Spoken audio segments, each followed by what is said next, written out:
Okay, Colleen, you are sitting on top of the U.S. contingent here at Rolex after the first phase, and obviously we have a long way to go. But this is a pretty big deal for you because this is CR's first Rolex.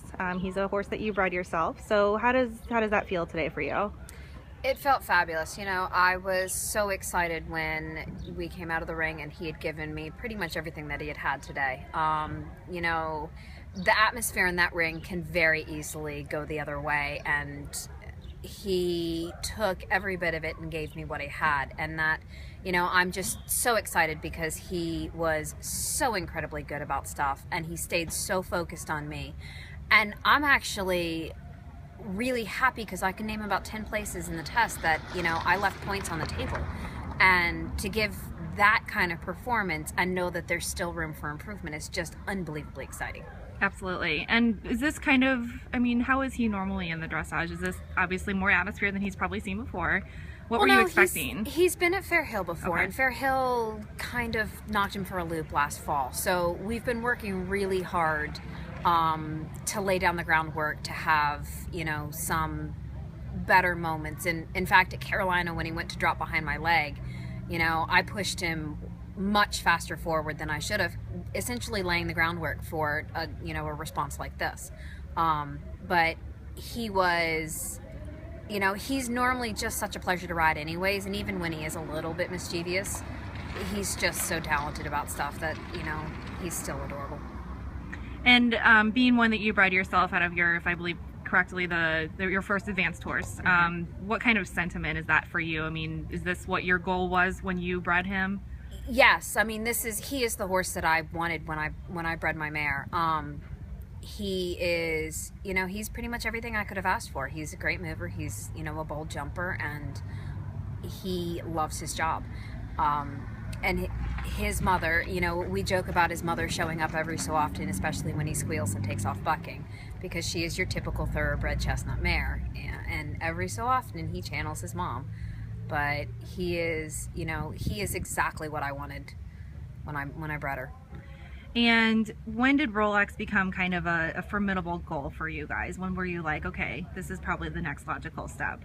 Well, after I finished Fair Hill last fall, I was like, he still kind of feels like he needs a little bit more.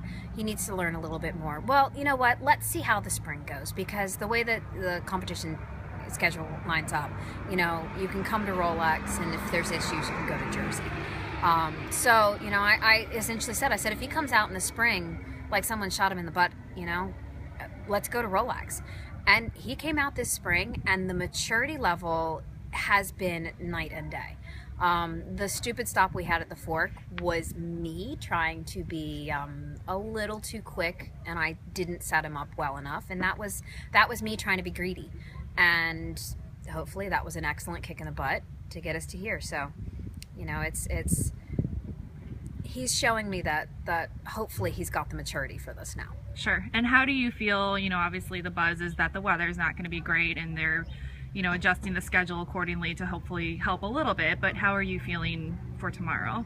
Go out, run the course. It's if it deteriorates and things along those lines, that's when you pull up. That's where we've got to be horsemen, but he's been pretty good at running in mucky weather. I mean, he's run at Fair Hill twice. Last year was unbelievably good footing. His first 2-star was not good footing. So, it's go out and ride the course on both of them. And, I'm hoping that having Luke going first, he obviously will have, knock on wood, the best footing possible. But I'm also hoping that by having CR go much later in the day, he'll have the best prepared footing possible. So, and it's gonna be a test no matter what. Even if the weather wasn't coming in, it's still gonna be a test. I mean, it's a 4-star. Sure. And obviously Luke did really well in the dressage ring. We know that he's not, gonna score the huge points there always, but he looked really good. I mean, especially being the first out. So. I am thrilled with him. I mean, the sad part is he's almost been overshadowed in everybody else's world by CR, but the fact is that horse came out You know, the only reason we didn't break into the 50s is because I had a complete brain fart and halted in the wrong place. But he gave me the type of work that he can give me. And, you know, I'm pleased as punch for him. Like, that was his best work to date, and you know, to have him kick it off like that, I'm happy as can be. So, you know, I was really, really happy with him. Sure. And I mean, I overheard you telling somebody yesterday that there's no other horse you'd rather be first out on that course with. Absolutely not. I mean, if of any horse in the world, he is the only one that I would ever pick to have to go run something having never seen it before. And given what the weather is, I mean, really and truly, we can walk it all the time, but until we have that horse underneath of us, we've never actually seen the course. So, you know, he is the first horse. He is the only horse that pops into my head for the horse that I want to go run something like this on. Absolutely. Well, thank you so much, Colleen. We wish you the best of luck. I know you have a lot of fans that will be cheering for you tomorrow. Thanks.